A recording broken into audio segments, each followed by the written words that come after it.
All right. Welcome to our philosophy podcast.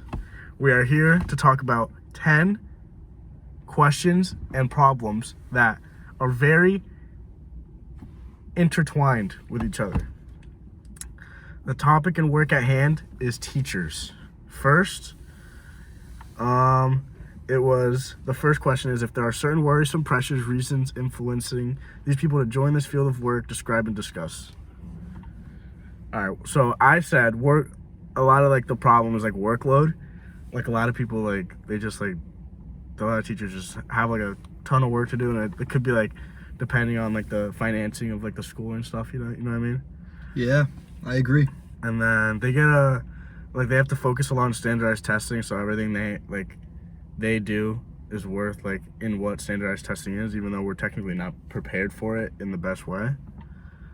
And they get a low salary, which is pretty bad. I feel like they produced a lot for us, and they should get more than what they make right now. But I feel like for that to happen, it would have to be harder to be a teacher, because I feel like professors I think they're paid well. It's a lot harder to be a professor than it is to be a second grade teacher, obviously. And I feel a 4-year degree to be a teacher, I feel like a lot of people can be teachers. I feel like anyone can be teachers. Not saying it's a good teacher is easy to be, but just being a teacher in general, you could be a teacher. Doesn't mean you're good at it, doesn't mean you deserve the income you get. But obviously it's a lot harder to prove yourself as a teacher.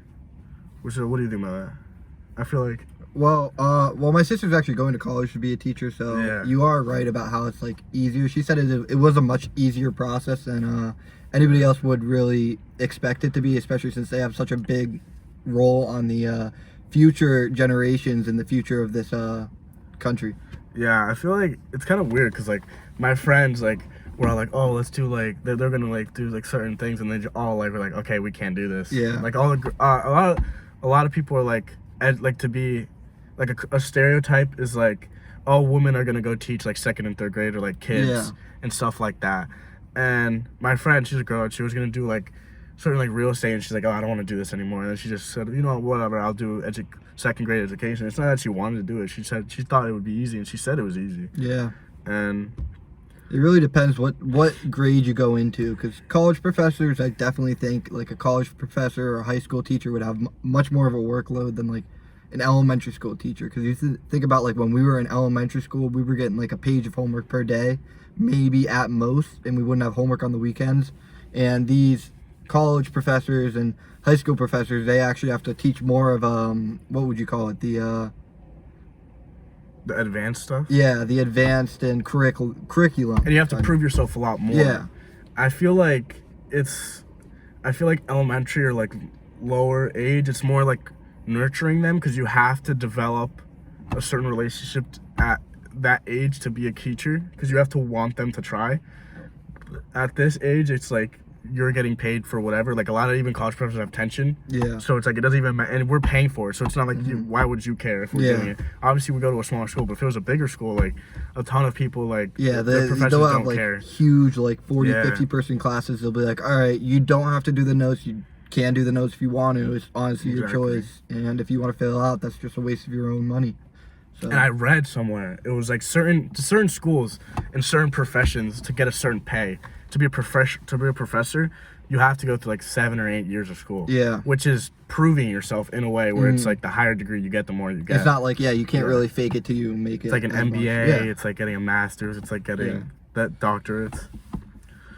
All right, the next question. If there are worrisome conditions these people face on the job, physical danger, harassment, powerlessness, or even off the job due to stigma about their work, like sex work, and describe and discuss. I say again, it'd be depending on where you work. For example, my mom's a first grade teacher, and the only reason I say it's easier is because not you grew up wanting to be a teacher and it was hard, but my mom was she wasn't born in this country. She had to work for stuff, and she had a good job there, but then she had to transition to a first grade teacher, and the paid gap is a lot different. It's pretty low. So, but physical harm, it's also you're dealing with little kids up to 8th grade, and they're all immature, control. And, like, It's just like Yeah. it's just like growing. It's taking care of a bunch of little kids, and Yeah. of course that's gonna get annoying at times. But just to add on to your point, doing the exam study guide for this class, actually, there was a great example, and it was about a man. I forgot the name of him, but he didn't really enjoy teaching anymore because like the district and the higher ups wouldn't really let him like teach the way he wanted to. They made him stick to this strict schedule. So I think there are certain restrictions that they do face, but it's not really like physical. It could be mentally sometimes, but really like if somebody's just taking away like their kind of own way of teaching, it's just gonna, I don't really know, kind of like take the fun out of teaching for them. I feel like a lot of teachers, like, even if like, because there's always like different like levels, like math, there's calc, and then there's geometry, which is like completely different spectrums.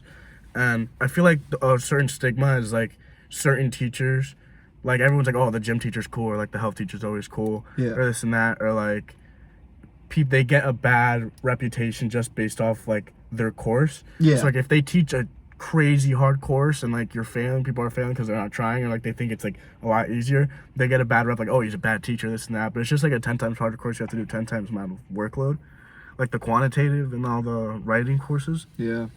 And also like even it's like philosophy, like you're debating on ethics, which is obviously at this age just what we know, and not exactly could be right. So a lot of people could like, a professor could say something that offends a kid, and it's like, oh, I hate this teacher. It's not his fault that they have to teach this exact curriculum. Like, we're learning from the book. Like, that's what we're learning. Especially if you teach a more like controversial subject.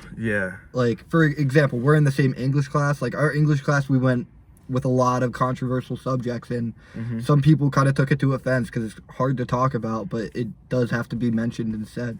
I feel like a lot of people get the wrong rep just because they have to do a certain curriculum. Even though college professors do have a little more workroom, it's still like, you know, you got to do what you got to do. Also, physical danger. I mean, my mom has come home with like black eyes and stuff. Straight up.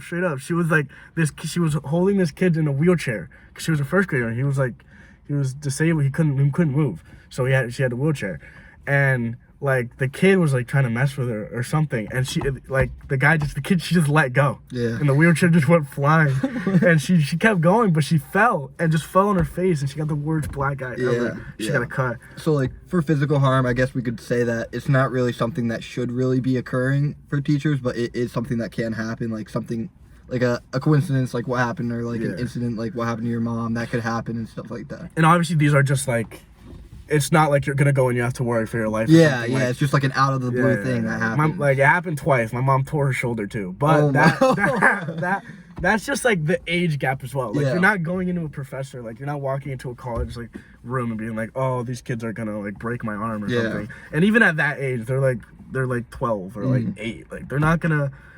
Like, it's sometimes it's like, Mom, what are you doing? Like, why would you do that to yourself? Like, I feel like that's your fault knowing that, like, well, yeah.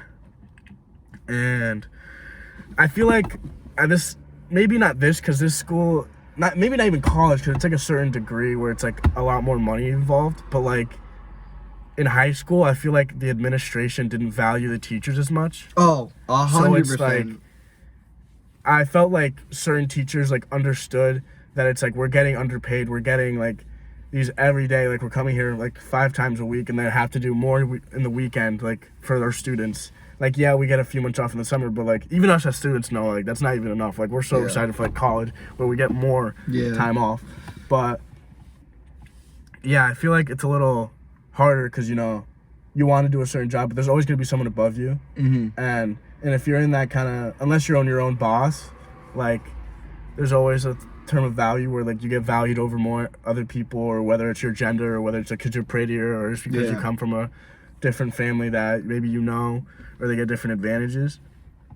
And also a lot of this happens more to women than men, but could happen to both, is the sexual harassment. A lot of people get sexually harassed, whether it's coworkers or even mostly like this is the age where maybe it's like it's like a foil. It like shows both sides. Like maybe it's kids, it's annoying. Like you have to take care of them. You have to have a certain amount of empathy for them. But then like at this age, you have to be like, oh, like they're closer to my age. Like they're at the age where they know what's wrong, but they could still do it. And it's like when you're that young, like in elementary school, you're not really thinking about sexual harassment but in this day and age, it's a lot more common, especially at our age. And also, a certain stigma I found is that, like, a lot of people would, like, assume, like, oh, this teacher's gonna have sexual relations with this kid or something, or like, oh, this kid would have sexual relations with this teacher, like this and that. Like, obviously that's, like, dumb. Like, that's not gonna happen. And when it does happen, you see it everywhere. That's why I feel like it's a lot less common, I feel like. So I feel like that's a certain stigma that should be acknowledged. Mm-hmm. How does their work impact their moral character? How so? And is this helpful, worrisome, or both? I feel like the baseline you have to look at is, like, empathy, sympathy, like, the care to help others. Where it's like, obviously, if this kid's pissing you off and, like, it's like, why would I help you? Well, I mean, it's your job. And I feel like that goes to an age where it's, like, up to, like, 15 or 14, till before high school. You have to understand that these kids are kids. Like, maybe they're having a rough day, maybe they have a tough life at home, and they can't, like, talk about it. 'Cause it's not, they're kids, they're not going to care. So I feel like you develop certain moral work in your character, like, more character values, which is, like, tolerance, which is, like, empathy, sympathy, like, the care for others. Like, you just naturally develop them. That's why a lot of people, based off philosophy, based off, like, the natural stereotypes, women are considered to be more nurturing, more caring, more empathetic than men. Hence why they're more considered to be in that teacher aspect. I'm gonna have to I really like the points that you were putting out there. In the summer, I work as a camp counselor, and I work with, like, really young kids, so I can kind of relate with some of these elementary and middle school teachers that teach, like, younger middle school. Because I do, like, my first year of camp, like, when I started working there, I could definitely say I was not very, like, prepared for it. I was really only strong at, like, playing the games with the kids and, like, staying engaged with them. But, like, over time, I've definitely learned how to deal with certain situations and stuff like that. So I do think that you do gain a lot of, I mean, what would you want to call it? Like, traits, kind of? I mean, you just kind of develop traits wherever you go. Like, even if you, like, for example, if you work in an office, you tend to develop, like, there's not a reason you develop empathy. Like, you're in your office, you're doing your own work, and you're going home. Yeah. Like, maybe that trait develops more, like, independence. Yeah. Like, teachers might be a little more dependent because they can have coworkers help, especially at that young age. Like, oh, can you come help take care of this? Like, there's tons of times where I've seen teachers help teachers. Yeah. And yeah, that's a pretty good point. All right. To what extent is their work socially necessary or dignified according to King, Martin Luther King? How so or how not? I said based off King, which is basically him saying, like, it's socially necessary and improves a society or helps society. I feel like it perfectly fits what he's trying to say in the sense where it's like, teachers obviously, like you said, are helping the future of America. And also, I feel like this is what thought I always had, like, when this question got brought up. I was like, what if we didn't have teachers? Like, what if we just had robots? And I feel like that would make us robots. Like, if we had the same 100%. thing, If like, the teachers were teaching and putting into our minds, like, the same stuff for, like, everything. no, like, done, imagine like, straight the up, same we way, got home and we looked at a robot. And that him teaching us. Like, I would not be, like, exactly. That'd make us go insane, or it'd make us it'd definitely turn us into robots, just the way we would act. Or chaos, where it would just be like, no one cares and, like, this and that. And I feel like there's a lot of times where we need guidance with students, and growing up, it's a lot more than just education. Nowadays, it's a little more education because now we're in college, where the guidance, we have a lot more knowledge than we did at the time. But, you know, the teachers at the time, like, in school, like, people always went to teachers because everyone knew everyone. And people would, like, ask teachers questions for stuff they didn't know. And if they like the teachers, like, successfully develops relations with at least one of their students, it makes people motivated to not only go to school, but, like, do well. Like, it's not just like, oh, like, I like this teacher. Like, I remember my algebra 2 class in junior year, I loved my teacher, and I always felt bad when I didn't pay attention or, like, didn't, like, do well. So I, like, made sure I did good in that class because I didn't want to, like, disappoint the teacher. But all right. So, moving on to our next question, how does work impact other time? So, I think depending on what grade level you are working at, it could, your time management would be changed tremendously. For example, if you're an elementary school teacher, we mentioned this earlier, like, you're not really giving out much homework. You're not having to grade many, like, tests or work outside of school. So I mean, you probably have much more. You definitely have much more time as a elementary schooler or school teacher than you would as like a high school teacher or professor, because professors and high school teachers, they're giving out so much like different like work for the curriculum and stuff like that. I feel like age has a lot to do with that, because for example, like younger teachers are like newer to this and they Yeah. have to create new stuff. Yeah. Like I've seen a lot of teachers just reuse what they used last year, and it's like I feel like with age, with experience, it comes a little easier, but still have to adapt to the new students, maybe new curriculum you have to teach, maybe new style you have to teach. I personally think high school teachers kind of have it the most, because you look at college professors, they're giving out a lot of work and stuff like that, but they get super long like breaks, like you mentioned earlier. Like the winter breaks like a month long, but they also have to prepare during the month for their next semester, and then the summer breaks much longer than a high school teacher's summer break.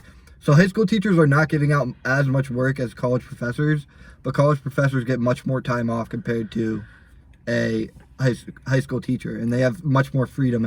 And high school has a lot more, I think, has a lot more meetings. Like I feel like professors are a lot more independent in school. Yeah. Like they're allowed to have that freedom, but like in high school you have to follow a certain thing. And like you have to, like when we're off on half days or we get a day off because of certain professional development days, they're there for hours in meetings. Yeah. Like just even people just listening. Like someone has to talk, and they have to be there. Like the superintendent comes down, like they have to do their Do you thing. have the questions for the other ones? Because I just didn't write them down in my notes thing. No. All right, it's fine. We can just Yeah, we'll just go on. yeah. So you all good on that one? Yeah. Universal basic income. Yeah. So the next question is the universal basic income, and pretty much what that is it's like, so every single adult gets paid a certain amount of money just so that it prevents poverty and stuff like that, and Go on your Snap. Check if it's saved there. it definitely is. Yeah, I think I saved it there. Well, going back to universal basic income, I think it's a little tougher because the whole universal basic income is just in general a tough topic, because like when you make a base income, there's going to be inflation, which just balances out everything, which would put us in the same situation we had before. I feel like as long as we regulate, because we live in a capitalist state, so it's like if we change the base income to $20 minimum wage, imagine, and then the guy on the gas station's like, nah, like I'm gonna up my prices of food here. Maybe even people have control of gas, or maybe even like the cars. Like cars are so expensive right now, like, and that has a lot to do with like supply and demand. But it's a lot more like, I feel like base income doesn't apply to us just because of how, unless we manage to regulate our capitalist economy, which is a little tougher because that could spark a lot of controversy. But I feel like the basis is like make sure people could have, like, I feel like base income isn't the exact thing. It's like giving them benefits. Like for example, random example, like The Office, like they were buying out Michael Scott's paper company, and they offered $100,000 each person.